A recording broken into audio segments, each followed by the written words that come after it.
आराम की सांस लीजिए। नवंबर में महंगाई ठंडी पड़ी। कंज्यूमर प्राइस इंडेक्स के हिसाब से इंडिया का इन्फ्लेशन नवंबर 2024 में 5.48% पे आ गया। ये पिछले महीने के मुकाबले काफी कम है। इस स्लो डाउन के कई रीजंस हैं, जैसे कि फूड प्राइसेस का कम होना और ग्लोबल एनर्जी कॉस्ट्स का स्टेबल रहना। इससे पॉलिसी मेकर्स और कंज्यूमर्स दोनों को थोड़ी राहत मिली है।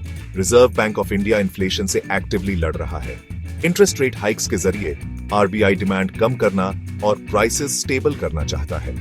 इन्फ्लेशन का हाल ही में कम होना यह दिखाता है कि ये मेजर्स शायद असर दिखाना शुरू कर रहे हैं, लेकिन ये देखना बाकी है कि ये डाउनवर्ड ट्रेंड आने वाले महीनों में भी रहेगा या नहीं।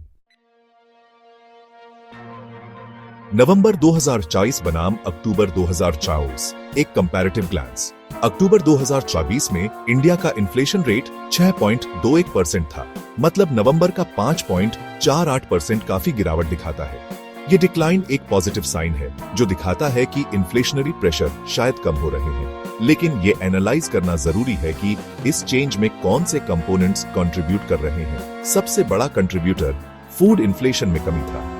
फूड इन्फ्लेशन अक्टूबर के 10.87% से नवंबर में 9.04% पे आ गया। ये खास तौर से इंपॉर्टेंट है क्योंकि फूड प्राइसेस हाल ही के दिनों में इन्फ्लेशन का एक मेजर ड्राइवर रहे हैं।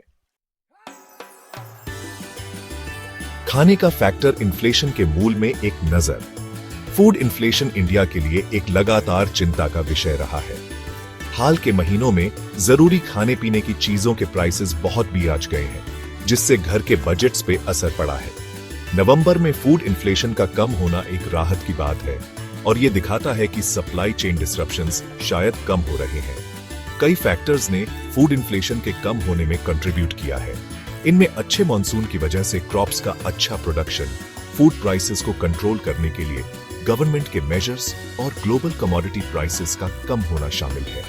लेकिन फूड प्राइसेस को स्टेबल रखना एक बड़ा चैलेंज बना हुआ है।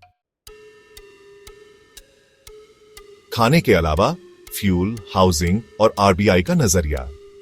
फूड प्राइसेस का ओवरऑल इन्फ्लेशन कम करने में बड़ा रोल था, लेकिन दूसरे कंपोनेंट्स ने भी इंपॉर्टेंट ट्रेंड्स दिखाए। फ्यूल और लाइट की प्राइसेस, जो ग्लोबली वॉलेटिल रही हैं, नवंबर में 1.83% की डिफ्लेशनरी ट्रेंड दिखाई। वहीं दूसरी तरफ हाउसिंग इन्फ्लेशन 2.87% पे स्टिकी रहा। आरबीआई ने अपनी लेटेस्ट मॉनेटरी पॉलिसी मीटिंग में यह अनुमान लगाया है कि आने वाले क्वार्टर्स में इन्फ्लेशन अपने टारगेट रेंज 4% प्लस या -2% के अंदर ही रहेगा।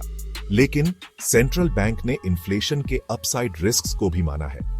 इन रिस्क्स में volatile global crude oil prices, possible supply chain disruptions और ग्लोबल इकोनॉमिक आउटलुक की अनसर्टेनिटीज शामिल हैं। फ्यूचर इंटरेस्ट रेट डिसीजंस पे आरबीआई का स्टैंस इन्फ्लेशन के बदलते ट्रेजेक्टरी और ओवरऑल इकोनॉमिक ग्रोथ आउटलुक पे डिपेंड करेगा।